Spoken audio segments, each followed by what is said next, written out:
नमस्कार, स्वागत है आपका बोलता है हिमाचल पर। आज है 15 फरवरी 2023 और हिमाचल प्रदेश की आज की सबसे बड़ी खबरें हम आपके लिए लेकर आए हैं। हमेशा की तरह आप इस वीडियो को लाइक कर दीजिएगा। चैनल पर नहीं जुड़े, चैनल को आप सब्सक्राइब जरूर करें। आप कहां से और कहां से ये वीडियो देख रहे हैं वो आप हमें कमेंट बॉक्स में कमेंट करके जरूर बताइएगा और इस वीडियो को लास्ट तक आप जरूर देखिएगा। पेश है आज की सबसे बड़ी खबरें।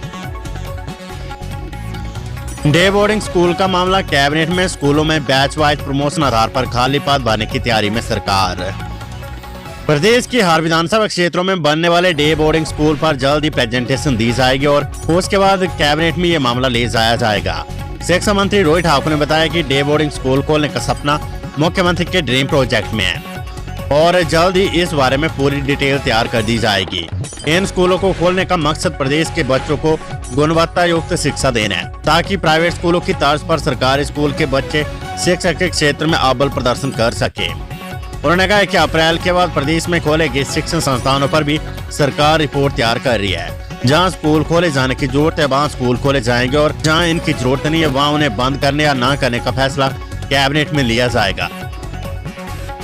सीमेंट विवाद वार्ता फिर भी नतीजा। ट्रक ऑपरेटर बोले 10 रुपए 7 रुपए से कम भाड़ा मंजूर नहीं। सीमेंट विवाद सुलझाने को लेकर मंगलवार को हुई वार्ता भी बेनतीजा रही है। ट्रक ऑपरेटरों ने साफ कर दिया कि वे 10 रुपए 7 रुपए से कम भाड़ा नहीं लेंगे। अदानी समूह सिंगल एक्सल ट्रक का भाड़ा 10 रुपए व डबल एक्सल का 9 रुपए देने को तैयार है, लेकिन ट्रक ऑपरेटर को ये मंजूर नहीं है। बालाघाट और बरवाना के ट्रक ऑपरेटरों ने साफ कह दिया कि वे अदानी के कायदे कानून पर नहीं चलेंगे। ट्रक ऑपरेटर 6 महीने और इंतजार करने के लिए तैयार है। 8 आरोपियों पर चार्जशीट दायर करेगी विजिलेंस। एफएसएल में जांच को भेजे 12 मोबाइल लैपटॉप। जेओआईटी पेपर लीक मामले में विजिलेंस 8 आरोपियों के खिलाफ पहली चार्जशीट दायर करेगी। 60 दिन के बाद 21 फरवरी को विजिलेंस पेपर लीक मामले की पहली चार्जशीट दायर करेगी। जेओआईटी पेपर लीक मामले में कर्मचारी चेन्नई की महिला कर्मी उमा जाल सहित 8 लोगों को गिरफ्तार किया है। इसमें निखिल, नितिन, नीरज, संजीव, अजय, तनु और शशिभा शामिल है। विजिलेंस ने मामले की जांच के लिए 12 मोबाइल और 3 लैपटॉप एफएसएल में भेजे हैं। एफएसएल की रिपोर्ट में आरोपियों के मोबाइल और लैपटॉप से कई अहम खुलासे हो सकते हैं। जेओआईटी पेपर लीक मामले में पकड़ी गई राशि सहित अन्य संपत्ति करीब 38 लाख रुपए तक पहुंच गई है। विजिलेंस को जांच में आरोपी एजेंट के तार कई लोगों से जुड़े हुए मिले हैं। हिमाचल में जियो 5G लॉन्च। सीएम सुक्खू ने शिमला से किया उद्घाटन। हिमाचल प्रदेश के मुख्यमंत्री सुखविंदर सिंह सुक्खू ने मंगलवार को शिमला से हिमाचल प्रदेश में जियो 2 5G सेवाओं का शुभारंभ किया है। जियो की 2 5G सेवाओं को शिमला के अलावा बिलासपुर और मुख्यमंत्री के गृह जिले हमीरपुर तथा उनके विधानसभा क्षेत्र नादौन में एक साथ लॉन्च किया गया है। लॉन्च के अवसर पर लोक निर्माण विभाग, युवा सेवाएं एवं खेल मंत्री विक्रमादित्य सिंह, जियो के सीईओ नोट कपिल आहूजा और सीईओ हिमाचल प्रदेश अतुल कंसल भी मौजूद रहे। जियो की high speed low latency stand alone 2 5G सेवाओं के तकनीकी लाभ इन शहरों के लोगों और व्यवसायों को उपलब्ध करवाए जाएंगे। जियो उपभोक्ताओं को जियो वेलकम ऑफर के तहत आमंत्रित किया जाएगा और आमंत्रित जियो यूजर्स को 14 फरवरी से बिना किसी अतिरिक्त लागत के 1 Gbps प्लस स्पीड और अनलिमिटेड डेटा मिलेगा। 2023 के अंत तक प्रदेश के हर शहर, हर तालुका और हर तहसील में जियो 2 5G की कवरेज मिलने लगेगी। एचपीएमसी एक्ट लागू करे सरकार, किलो के हिसाब से बिके सेब। बैठक में बागवान संगठनों ने उठाई मांग। प्रदेश सरकार अगर बागवानों को राहत देने के लिए सही में गंभीर है तो एपीएमसी एक्ट को कड़ाई से लागू कर मंडियों में सेब किलो के आधार पर बेचने की व्यवस्था लागू करे। ऐसा न होने पर न केवल यूनिवर्सल और टेलीस्कोपिक कार्टन की लड़ाई खत्म हो जाएगी बल्कि बागवानों को उपज का सही दाम भी मिलेगा। उद्यान निदेशालय में बागवानी सचिव की अध्यक्षता में मंगलवार को आयोजित बैठक के दौरान बागवान संगठन ने प्रमुखता से ये मुद्दा उठाया है। पैकिंग सामग्री के दामों में साल दर साल हो रही बेतासा बढ़ोतरी और सरकार की ओर से इस पर कोई नियंत्रण न होने पर बागवान संगठनों ने कड़ी नाराजगी जाहिर की है। तर्क दिए कि अंडे की ट्रे और सेब पैकिंग की ट्रे एक ही कंपनी बनाती है, लेकिन सालों से अंडे की ट्रे के दाम नहीं बढ़े हैं, जबकि सेब की ट्रे के दाम 2 गुने से अधिक हो गए हैं। ऑपरेटर बोले अदानी मनमर्जी नहीं कर सकते, झुकेंगे नहीं, 6 माह और खड़े रहने के लिए तैयार है। सोलन जिला ट्रक ऑपरेटर यूनियन के पूर्व प्रधान रामकिशन शर्मा ने कहा है कि वे 2 माह से मन से कह रहे कि हिमाचल प्रदेश के लोगों को कोई असुविधा नहीं होनी चाहिए। आने वाले समय में अदानी को संदेश देना चाहते कि वे हिमाचल प्रदेश को अपनी मर्जी से नहीं चला सकते हैं। अदानी इस बात को समझ ले कि हम झुकने वाले नहीं है, 6 महीने के लिए और खड़े रहने को तैयार है। सरकार की ओर से काफी सारे मोर्चों पर घेराबंदी हुई है। माइनिंग लीज कैंसिल करने के बारे में नोटिस जारी किए गए हैं। मुद्दा ये कि सरकार के बदलने से मुलाजमों की तनख्वाह कम नहीं होती है। 2010 की स्टैंडिंग कमेटी का बनाया हुआ फॉर्मूला है। इस रेट पर तो टैक्सियां भी नहीं चलती है जिसकी अदानी बात कर रहा है। हिमाचल में 40 वन अधिकारियों के तबादले, अमिताभ गौतम बने प्रधान मुख्य अरण्यपाल प्रशासन। हिमाचल प्रदेश सरकार ने 21 IFS और 19 HFS अधिकारियों के तबादले कर दिए है। प्रधान सचिव वन ओमकार शर्मा की ओर से इस बाबत अधिसूचना जारी की गई है। अमिताभ गौतम को प्रधान मुख्य वन अरण्यपाल प्रशासन और राजेश जे एका को वन प्रबंधन का जिम्मा सौंपा गया है। अतिरिक्त प्रधान मुख्य वन अरण्यपाल SK कापटा को वेत, प्रदीप कुमार को अनुसंधान और प्रशिक्षण सुंदरनगर की जिम्मेदारी सौंपी गई है। राजेश शर्मा को राज्य वन निगम में निदेशक नियुक्त किया गया है। केंद्रीय प्रतिनियुक्ति से लौटे वंशता किरण बाबू को वन अरण्यपाल के पद पर नियुक्ति दी गई है। खबर चंबा से नायब तहसीलदार 8,000 रुपए की रिश्वत लेते गिरफ्तार, विजिलेंस ने की कार्रवाई। मध्य प्रदेश के चंबा में विजिलेंस ने नायब तहसीलदार को 8,000 रुपए की रिश्वत लेते गिरफ्तार किया है। विजिलेंस ने मामला दर्ज कर आगामी जांच शुरू कर दी है।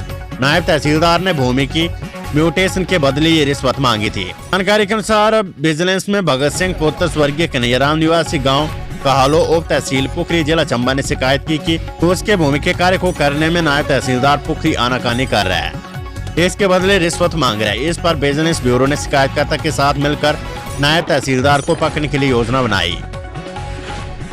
नालागढ़ ट्रक यूनियन दोफाड़ भाजपा के गुरमैल चौधरी को समांतर प्रधान चुना। नालागढ़ ट्रक ऑपरेटर यूनियन में कुर्सी को लेकर चल रही खींचतान खत्म नहीं हो रही है। एक तरफ जहां मुख्य शांति सचिव हिमाचल प्रदेश सरकार के भाई हरभजन सिंह ने नालागढ़ कार्यालय में जाकर यूनियन के अध्यक्ष पद का भार ग्रहण कर लिया, वहीं उनके विरोधी दूसरे गुट ने भाजपा नेता गुरमैल चौधरी को समांतर प्रधान चुन लिया है। उन्होंने भी कार्यभार संभाल लिया है।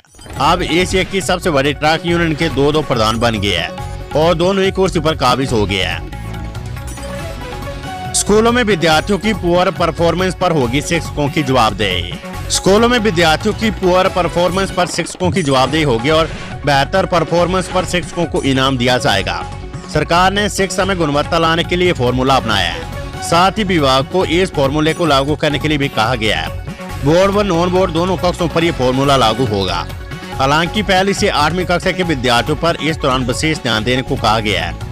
इसके तहत शिक्षकों को उक्त कक्षों के विद्यार्थियों को हिंदी और अंग्रेजी विषय में पढ़ने और लिखने में निपुण करना होगा। इसके साथ गणित विषय पर भी शिक्षकों को फोकस करने को कहा गया है।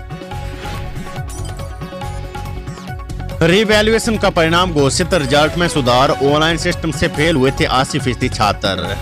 प्रदेश यूनिवर्सिटी ने अंडर ग्रेजुएट के रीवैल्यूएशन का परिणाम घोषित कर दिया है। परिणाम घोषित होने के बाद विवाद होने के चलते छात्रों को रीवैल्यूएशन भरने का मौका दिया गया था, क्योंकि पहले घोषित किए गए परीक्षा परिणाम में 80% छात्र फेल हो गए थे। अब रिजल्ट में सुधार किया गया है। स्टूडेंट अपनी लॉगिन ID यूज करके परीक्षा का परिणाम ऑनलाइन देख सकेंगे।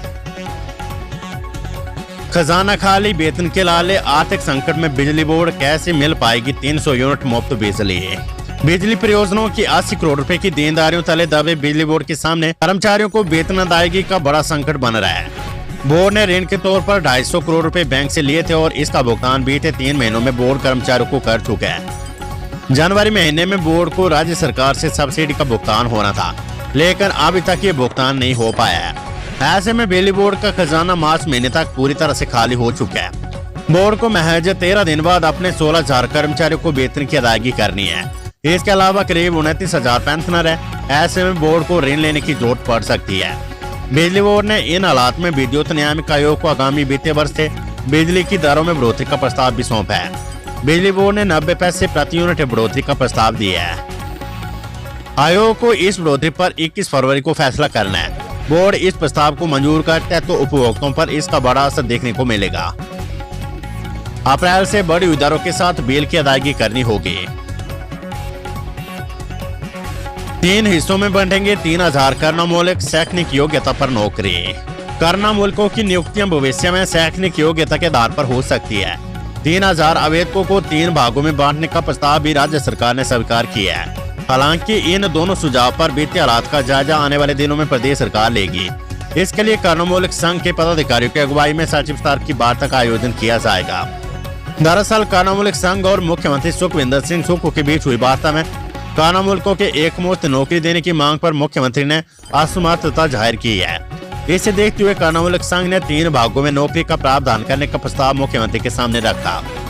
कर्णमूलक संघ ने पहली खेप में 2015 तक के आश्रितों को रोजगार देने, दूसरी में 2020 से पहले तक और तीसरी में अब तक सभी को रोजगार देने की बात कही गई है। इसके अलावा इस मुलाकात में आय सीमा को बढ़ाकर 5 लाख रुपए करने, प्रति व्यक्ति आय की सात को हटाने, वित्त विभाग से रिजेक्ट हो चुके मामलों को दोबारा कंसीडर न करने की अधिसूचना को रद्द करने और खारिज मामलों की दोबारा से सुनवाई करने, क्लास सी और क्लास डी में 5% कोटे की शर्त को हमेशा के लिए हटाने, योग्यता के अनुसार क्लास सी और क्लास डी को नौकरियां देने, जिन विभागों में पद खाली नहीं है उनकी पोस्टें दूसरे विभागों में शिफ्ट कर नौकरियां देने की मांग की जा रही है। इसके अलावा बजट में कर्णमूलकों के लिए अलग से बजट का प्रबंध करने, कर्णमूलकों को क्लास सी और डी में अप्रैल माह से नियुक्तियां देने की बात मुख्यमंत्री से की है। उन्होंने कहा कि मुख्यमंत्री से इस बात का आश्वासन कर्णमूलकों को मिले कि उनकी तमाम मांगों पर सहानुभूतिपूर्वक विचार किया जाएगा। शैक्षणिक योग्यता के आधार पर नौकरी मिलती तो बहुत से कर्णमूलकों को योग्यता अनुसार स्थान मिल सकेगा। छात्रों की सुरक्षा से समझौता, सैन्य नियम तोड़ने वाले स्कूलों पर होगी सख्त कार्रवाई। उपायुक्त सिरमौर आर.के. गौतम ने जिला में संचालित सभी सरकारी और निजी स्कूलों को स्कूल वाहनों के लिए सरकार द्वारा जारी दिशा निर्देशों का सख्ती से पालन करने के आदेश दिए हैं। उन्होंने कहा कि स्कूल वाहनों में विद्यार्थियों की सुरक्षा से किसी भी प्रकार का समझौता नहीं किया जाना चाहिए और जो भी स्कूल प्रबंधन विद्यार्थियों की सुरक्षा से संबंधित कोताही बरतेगा उसके खिलाफ सख्त कार्रवाई की जाएगी। सभी स्कूल प्रबंधन सरकार द्वारा जारी दिशा निर्देशों की अनुपालना की सूचना 15 दिन के भीतर प्रस्तुत करेंगे। एचपीयू के इकडोल में नए सत्र के लिए प्रवेश प्रक्रिया शुरू, 28 फरवरी के बाद बंद हो जाएगा पोर्टल। हिमाचल प्रदेश विश्वविद्यालय के अंतर्राष्ट्रीय दूरवर्ती शिक्षा एवं मुक्त अध्ययन केंद्र इकडोल में शैक्षणिक सत्र 2023-24 फरवरी 2023 के लिए ऑनलाइन प्रवेश प्रक्रिया शुरू कर दी गई है। इसमें स्नातक कक्षों में बीए, बीकॉम, बीएड, स्नातकोत्तर कक्षों में अंग्रेजी, हिंदी, संस्कृत, वाणिज्य, अर्थशास्त्र, इतिहास, पत्रकारिता, संगीत, राजनीतिक शास्त्र, लोक प्रशासन, समाजशास्त्र, एमबीए, एमए एजुकेशन और डिप्लोमा कक्षों में योग अध्ययन, कंप्यूटर विज्ञान, डाटा साइंस और पर्यटन में प्रवेश प्रक्रिया शुरू कर दी गई है। ये प्रवेश प्रक्रिया 28 फरवरी तक चलेगी। इसके बाद प्रवेश पोर्टल बंद कर दिया जाएगा। जहां पहले मिलेगी 50 बीघा जमीन, वहां प्राथमिकता के आधार पर खोलेंगे day boarding school. Madhya Pradesh के जैन विधानसभा क्षेत्रों में पहले 50 बीघा भूमि मिलेगी, वहां प्राथमिकता पर Rajiv Gandhi day boarding school खोले जाएंगे। शिक्षा मंत्री रोहित ठाकुर ने बताया कि चरणवार तरीके से स्कूल खोलेंगे। ऐसे क्षेत्र जहां सरकारी भूमि शिक्षा विभाग के नाम पहले होगी, वहां स्कूलों के निर्माण का काम भी पहले शुरू होगा। 16 फरवरी को राज्य मंत्रिमंडल की बैठक में इस योजना की प्रस्तुति भी दी जाएगी। अग्निवीर भर्ती प्रवेश परीक्षा के लिए 16 फरवरी से आवेदन, भारतीय नियमों में किया बदलाव। अग्निवीर भर्ती नियमों में बड़ा बदलाव किया गया। भारतीय सेना में अग्निवीर भर्ती रैली में शामिल होने के लिए अब युवाओं को पहले ऑनलाइन प्रवेश परीक्षा देनी होगी। इस परीक्षा की मेरिट में आने वाले युवा भर्ती में ही शामिल हो पाएंगे। सेना भर्ती कार्यालय की ओर से नई भर्ती प्रक्रिया शुरू कर दी गई है। इच्छुक युवा 16 फरवरी से 15 मार्च तक ऑनलाइन पंजीकरण कर सकते हैं। जेओआईटी पेपर लीक मामले में आयोग के बड़े अफसर की संलिप्तता, मुकदमा चलाने के लिए मांगी मंजूरी। Junior office assistant JOIT paper leak मामले में विजिलेंस ने प्रदेश सरकार को अंतिम जांच रिपोर्ट सौंप दी है। जांच में हिमाचल प्रदेश कर्मचारी चयन आयोग हमीरपुर के बड़े अफसर की संलिप्तता पाई गई है। इस अफसर पर कार्यवाही करने के लिए विजिलेंस ने प्रदेश सरकार से अभियोजन मंजूरी मांगी है ताकि मुकदमा चलाया जा सके। खर्च का प्रमाण पत्र नहीं देने से हिमाचल के डिग्री कॉलेजों का रोका रूसा अनुदान। हिमाचल प्रदेश के कई डिग्री कॉलेजों की केंद्र सरकार ने राष्ट्रीय उच्चतर शिक्षा अभियान रूसा का अनुदान रोक दिया है। यूटिलाइजेशन सर्टिफिकेट नहीं देने से ये ग्रांट रोकी है। केंद्र सरकार ने पुराने कार्यों का ब्यौरा नहीं मिलने पर नई किस्त देने से मना कर दिया है। नैक से मान्यता नहीं होने के चलते भी कई डिग्री कॉलेजों को ग्रांट नहीं मिल रही है। कॉलेजों का आधारभूत ढांचा विकसित करने के लिए केंद्र सरकार 50 लाख से 1 करोड़ रुपए तक की ग्रांट देती है। वित्तीय वर्ष 2021-22 के दौरान केंद्र सरकार ने प्रदेश के कॉलेजों के लिए रूसा ग्रांट में 450 करोड़ रुपए का बजट मंजूर किया था। करीब 326 करोड़ रुपए की ग्रांट कॉलेजों को मिल चुकी है। Weather update. हिमाचल में 4 दिनों तक मौसम साफ रहने के आसार, बर्फबारी से 153 सड़कें अभी भी बंद। हिमाचल प्रदेश में 4 दिनों तक मौसम साफ रहने के आसार है। मौसम विज्ञान केंद्र शिमला के अनुसार राज्य में 18 फरवरी तक मौसम साफ रहने की संभावना है। वहीं 19 फरवरी को 1 या 2 स्थानों पर बारिश और बर्फबारी हो सकती है। मंगलवार को राजधानी शिमला और अन्य भागों में मौसम साफ बना रहा। धूप खिलने से लोगों को ठंड से कुछ राहत मिली। उधर बीते दिनों हुई बर्फबारी से राज्य में अभी भी 153 सड़कें यातायात के लिए ठप है। लाहौल स्पीति जिले में सबसे अधिक 139 सड़कें बंद है। इस तरह उपमंडल पांगी, स्पीति और रोहतक में 23 बिजली ट्रांसफार्मर बाधित हुए हैं।